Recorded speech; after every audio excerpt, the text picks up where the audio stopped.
If you bought a $10 beef burger through DoorDash in 2015, it would have cost you $4 in delivery fees. There were no service fees, no regulatory response fees, no express fees, no small order fees, and most importantly, tips were actually optional. I wish there was a way to know you're in the good old days before you've actually left them.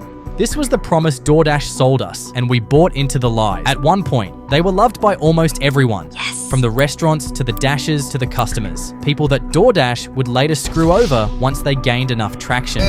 What is that? As soon as they crossed 20 million users, overtaking Grubhub to become the largest food delivery company in the US, everything changed. DoorDash's priorities shifted from convenience for the customer to market control for the shareholders, and the effect of this shift started with the restaurants they once prided themselves in serving. We pay too much in commission. At one point, DoorDash became so aggressive with their business practices that they began threatening restaurants with financial penalties into signing exclusive deals with their apps to stop competitors like Uber Eats from expanding, according to a recent lawsuit. Restaurants they once pledged to serve had now become a pawn in one big game of Monopoly. By this time, it was no longer about who had the best service for customers and restaurants. It was about war, food delivery war, and restaurants were the first losers. It's important to know that DoorDash isn't the only culprit here. Grubhub, for instance, was caught buying domain names of small restaurants they worked with so that those restaurants couldn't get their own business online, basically forcing any restaurant that wanted to get business via people Googling them to work with Grubhub. And because Grubhub controlled access to millions of customers through their apps, they held significant leverage, allowing them to force restaurants into unfair arrangements that prioritized Grubhub's profit over everything. And that is exactly what Grubhub is. Delivery apps could mark up food prices by outrageous margins, while the restaurants doing the work were hit with steep commission fees. I'm talking 30% of the total order value of a meal goes to the delivery companies at the expense of the business already running on thin margins. In Wall Street Journal's assessment of the issue, they found that restaurants were better off selling in stores than using delivery apps that ate up 40% of their margins. Well, that's the price of convenience. As a result of these actions, many restaurants are left with the choice of either raising prices to survive or going bankrupt. And if you've ordered food lately, you know which side they're picking. You know, it's supposed to be cheap, quick, and an easy option. Even after accounting for inflation, it now costs significantly more to order delivery than it did even just 5 years ago. Food delivery apps secured control of the market, got restaurants to sign unfavorable deals to access this market share, only to lock them into exclusive agreements that suck their revenues for life. But you can argue what they did to Dashers might be even worse. DoorDash's relationship with its workers has always been blurry. They refused to call them employees despite wanting to treat them as such, to the point that they were sued over this kind of behavior. But in spite of the lawsuit and backlash from people, they refused to change it because the benefits of having Dashers work as contractors instead of employees is far greater than the price of any lawsuit. See, Dashers make an average of $20 per hour on a good day before expenses. But because they're not employed by DoorDash, even though many of them only work for the company, get paid by the company, and even get penalized for not taking orders. By labeling them as simply contractors, DoorDash avoids all costs associated with hiring them, like mental health support, health insurance, and better pay. Better pay that only goes to the shareholders, while the Dashers fight for tips to make a livable income, to the point where DoorDash began advising customers to tip to motivate their workers to deliver food. DoorDash is advising customers to tip their delivery people or expect to wait.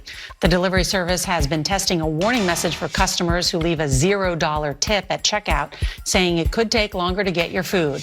That's because delivery drivers are less likely to accept orders without a tip. At one point, people got so tired of tipping culture that they just stopped. It became such a big problem as workers who rely on tips began blaming customers for a problem DoorDash created. Why did you need to adjust your tip to make it right? Why would you order DoorDash and not tip? If you cannot afford to DoorDash, if you cannot afford to tip somebody for picking up your food and dropping it off to you, especially if it's 30 minutes away, then get in your car, don't be lazy, get in your car and go get it yourself. But in reality, none of the parties were to blame for this. In fact, the main culprit was busy using tips by customers to subsidize their pay. In other words, if a Dasher was going to make $6 off an order and then you tip them $5, they'd still make $6, but your tip just came out of what DoorDash was going to pay them. After receiving a lot of backlash for this model, they introduced a new system that allowed drivers to earn 100% of their tips. All it took was hundreds of headlines calling them out to come to this realization that stealing their workers' money was bad. It got to a point where the job that was supposed to help people survive when they had no job became worse than having no job. DoorDash took the unemployed, milked them to a point where earning 80% less than minimum wage became the norm because they wanted to focus on giving customers the best experience possible. At least that's what they claimed in their mission statement. But in reality, the opposite was the case for the customer. DoorDash hiked the prices up on food on top of add a whole bunch of different fees and service fees and taxes, and it just never made sense. The math never mathed for me. So I don't know why we continue to order off of DoorDash. I don't understand it. Mitchie made this video when she noticed something peculiar with her order. Her total price for lunch came out to $107, despite her meal costing only $87. But here's where it gets interesting. When she called Chili's to place the order directly, it was only $69, $74 if you add taxes. DoorDash had inflated the price to increase their profit margins at the expense of the customer. Right? That was a $33.38 difference. That's a huge difference. That's gas in the tank. That's my kid lunch money for the week, okay? That's a whole nother 2 or 3 meals. For food you can make at home for 1/10 the price, DoorDash has made us comfortable with the idea that paying more is better. And if you think DoorDash is the only app doing this, well, Grubhub, Uber Eats, and even apps outside the food delivery ecosystem like Lyft are implementing the same strategy. Talking about strategies, I'm working on one where I can post every week once I get to 100,000 subscribers. So please subscribe to help me reach my crazy goal before the end of the year. Thanks a bunch. In Seattle, new regulations were put in place to stop food delivery apps from exploiting their workers by paying them fair wage. In response to this law, DoorDash hiked their service fees for customers and blamed the law for raising prices. They even released a press statement explaining the decision, claiming it was made to protect their dashers and customers. Right. DoorDash has positioned itself in such a way that allows them to survive easily without taking the blame for anything from production to delivery. Is your food too expensive? Blame the restaurant. Your delivery came 45 minutes late? Blame the dasher. It's like a business where there is no room for accountability. Over 60% of Gen Z are afraid of cooking, and 40% said they can't fry eggs. You may have heard people use the term, "I can't cook." It's a stark reflection of the generation's reliance on already existing systems, either because of fear or anxiety, and companies are well aware of this. I don't cook. I'm a microwave girl. I can cook tacos and pasta. That girl cannot cook. On average, people spend $1,500 a year on food delivery services. That's $125 a month, with each order costing about $35 on the low end. This means that many people order approximately 4 times per month, dedicating around 3.7% of their annual income to having meals brought to their doorstep. And that's just for the average financially literate consumer. If you go down the rabbit hole, you'll find people spending crazy amounts of money, splitting DoorDash payments, and almost ruining their finances for food delivery. In the past 4 months across DoorDash and Uber Eats, I have spent over $2,000. DoorDash particularly has been working hard over the years to not just be number one, but completely own the food delivery industry. They bought other food delivery apps like Deliveroo for $3 billion and Wolt for $7 billion to expand their reach and secure global market share before competitors. First, they build an app that everyone loves. Then they fight tooth and nail to monopolize the industry, buying out companies across the world to lock out competition. Then they start raising prices steadily once no one else is left, leaving everybody trapped in their ecosystem since there's nowhere else to go. Food delivery companies claim they're always working to improve the customer experience, but at this point, I'm stuck between believing them or the government about Epstein. But there's good news, because for the first time in a long time, public awareness is outweighing media buying, because nobody's buying into DoorDash's crap anymore. Because tell me why there was a $4 delivery fee, there was over $8 in other fees and taxes, which, what the fuck are the other fees? I have no clue because I'll never say it. And then the tip, that shit added up to basically $30. I was like, I ordered $12 worth of stuff, how am I at $30? Like, there's a reason why less and less people are starting to use these apps, because they just upcharge you like a motherfucker. To help spin this narrative, they've turned to influencers. And while sponsorships aren't a bad thing, as many creators need it to survive, including me, there is a strong push against influencers promoting food delivery apps to their audience, especially on TikTok. Have you heard of Dash Pass by DoorDash? No, I haven't. What is that? This was a video by